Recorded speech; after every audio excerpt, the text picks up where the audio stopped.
Good evening, everyone. I am Jigna Pathak, working in Income Tax Department, Surat. મને ખ્યાલ છે કે સમય બહુ જઈ રહ્યો છે, પણ એટલું તો જરૂર કહીશ કે આજના સેશન માટે ડૉક્ટર સિદ્ધાર્થ સર અને આખી ટીમનો ખૂબ ખૂબ આભાર કે આટલું સરસ ડિસ્કશન તમે અરેન્જ કર્યું, અને તમારા ત્રણેયને lot of thanks plus salute. Thank you. Okay, હું તો જય સાથે ઘણા વર્ષોથી સંકળાયેલી છું. અમે લોકો 91માં ડિબેટમાં સાથે લીધેલા. જે દેવકીદાબેન તમે વાત છેડેલી એને જ હું ખાલી ક્વેશ્ચન તરીકે મારા લાઈવ એક્ઝામ્પલ સાથે તમને જણાવવા માગું છું. હું એટલું જ પૂછવા માગું છું કે હું ઇન્કમ ટેક્સ ડિપાર્ટમેન્ટમાં 93થી આવી. As on today still I am working in male dominating field. મતલબ બધા જ લોકો સાથે એક્ઝેક્ટલી જે વર્ક બાબતના જે બી નીતિ નિયમો છે એ જ પ્રમાણે મેં કામ કર્યું. એ જ તરીકે સર્વે, સર્ચ, ડે નાઇટ ડ્યુટીઝ બધા જ રોલ્સ મેં પ્લે કર્યા. પણ આજે પણ અગર હું એક 3.5 કરોડનું ઓબ્જેક્શન કાઢું છું અને એના વર્કની સામે મારી સાથેના કોઈ મેલ કલીગ છે એ ઓબ્જેક્શન કાઢે છે, તો મારા ઓબ્જેક્શન કરતાં એને પ્રાયોરિટી મળે છે. Why? What is the difference? શું એવું છે કે હું સ્ત્રી છું એટલે મારું બ્રિલિયન્સની, મારા બ્રેઇન પાવરની, મારા હાર્ડવર્કની કોઈ વેલ્યુ નહીં? That is always day to day I am facing. મતલબ સોસાયટી ગમે તેટલું કહે કે આપણે લેડીઝને બહુ રિસ્પેક્ટ આપીએ અને લેડીઝને બહુ આમ કરીએ, but still the thing is there 10 to 15% ladies staff is in my department.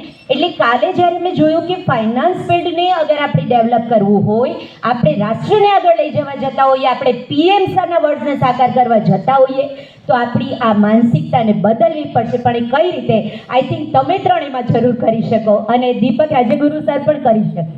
So please મને થોડું એના માટે કહ્યું કે મારે હજી 9 વર્ષ બાકી છે ડિપાર્ટમેન્ટમાં. એટલે ક્યારેક હું કંટાળી જાઉં છું. આઈ જસ્ટ ટ્રાય કે હું છોડી દઉં, મારું ગમતું કામ કરું, પણ એમ થાય છે કે હું શું કરવા છોડી દઉં. તમે ઈચ્છો છો કે તમારી દીકરીને એની દીકરીને પણ આ સ્ટ્રગલ કરવી પડે?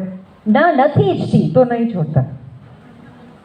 કારણ કે તમારું ટકી રહેવું એ આવનારી પેઢી માટે બહુ અગત્યનું છે. તમે જે એક્ઝામ્પલ આપ્યું, તુષારિકાને, મને બધાને આવા અનુભવો છે. મેં એક રેડિયો સ્ટેશનમાં જોબ માટે ઇન્ટરવ્યૂ આપેલો. મારી સાથે એક બીજા મેલ કલીગે પણ ઇન્ટરવ્યૂ આપેલો, અને અમે બંને જણા ફ્રેન્ડ્સ હતા, એટલે અમે બંને જણાએ શેર કરેલું કે આવો ઇન્ટરવ્યૂ આવ્યો છે. અને મને મારા મેલ કલીગે એવું કીધું કે તને મળી જશે જોબ. મેં કીધું કેમ? મને કે કારણ કે તું છોકરી છે. હા, બસ સેમ. આજની તારીખમાં એ મેલ કલીગ કરતાં 20 અવોર્ડ્સ મારી પાસે વધારે છે. રાઈટ. બરાબર? You have prove. Why should I prove? You continue. My problem is that I will have to prove. Yes. He will not have to prove. Exactly. એટલે આ વાત જે છે એ તમે કહો છો એ બરાબર છે, પણ એટ ધ સેમ ટાઈમ મારી એ સ્ટ્રગલથી જો મારી આવનારી પેઢી માટે રસ્તા ખુલતા હોય તો મારી જવાબદારી એ છે કે એ રસ્તા હું સતત ખોલ્યા કરું. અને બીજું, અહીંયા ઓડિયન્સમાં જેટલા પુરુષો બેઠા છે, મારે એ બધાને પણ આ જ સવાલ પૂછવો છે કે આ જ વસ્તુ, આ બેન જે કહે છે એ જ વસ્તુ એની સાથેના કલીગ્સ જે છે એમની દીકરી જોડે થાય, અને એને જો એ પ્રોગ્રેસ નહીં મળે તો એ પુરુષોને ગમશે? નહીં ગમે. કારણ કે એણે પોતાની દીકરીને બહુ મહેનતથી ભણાવી હશે, એની પાછળ ખૂબ બધી પોતાનું કોન્ટ્રીબ્યુશન આપ્યું હશે, પોતે સપના જોયા હશે પોતાની દીકરીને આગળ લઈ જવા માટે, તો ત્યાં નહીં ચાલે. એટલે આપણે આપણી સાથેની સ્ત્રીઓને આપણી સમોવડી જોવા માટે થઈને પહેલાં તો એ કેલ્ક્યુલેશન બંધ કરવું પડશે કે હા, તમે ઘર સાચવીને તમે કરિયર કરી શકતા હો તો કાંઈ વાંધો નથી. આજ સુધી મેં કોઈ પણ સ્ત્રીને, કોઈ પુરુષને એવું કહેતા નથી જોઈ કે હા તમે જો ઘર સાચવીને બહાર જોબમાં સારી પૈસા કમાતા હો તો અમને કંઈ વાંધો નથી. Have you ever seen a woman or any family negotiating with the guy કે તમે ઘર સાચવીને અને પત્નીને અને બાળકોને સરસ રીતે ઉછેરીને જો તમે જોબ કરો તો અમને કંઈ વાંધો નથી? એકવાર કહી તો જોજો કોઈ અરેન્જ મેરેજમાં આ વાત.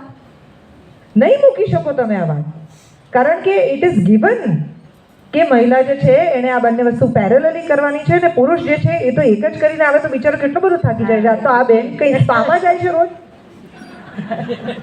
એ જે 3.5 કરોડ રૂપિયાનો જે ફાંદો જે એ સ્પોટ કરે છે એના માટે એને એટલી જ મહેનત પડે છે જેટલી એના પુરુષ કલીગ્સને મહેનત પડે છે. પણ એ સોસાયટી તરીકે આપણને આઈડેન્ટિફાઈ કરતા તકલીફ પડે છે. While she has had already 2 children. તમારા શરીરની અંદર કેટલા સેંકડો હાડકાં એક સાથે તૂટતા હોય ને એવો અનુભવ છે પ્રેગ્નન્સીનો, એક બાળક જણવાનો. અને એ અનુભવમાંથી એ મહિલા 2 વાર પસાર થઈને એટલી શક્તિશાળી બને છે કે 25 કામ પોતાની સાથે એક સાથે મેનેજ કરી શકે છે. એક પુરુષ ખાલી પોતાની જોબ મેનેજ કરીને આવે છે અને થાકી જાય છે, એક સ્ત્રી ઘર પણ મેનેજ કરે છે, રસોડું પણ મેનેજ કરે છે, બાળકો પણ મેનેજ કરે છે, પતિ પણ મેનેજ કરે છે અને જોબ પણ મેનેજ કરે છે. તો આઈડિયલી આ દેશમાં જેટલી વધુ મહિલા લીડર્સ હશે એટલો દેશને કેટલો ફાયદો થશે. 5 લોકોની જોબ એક જણ કરશે. So that thing really needs to be taken into consideration. But my only answer to you, ma'am,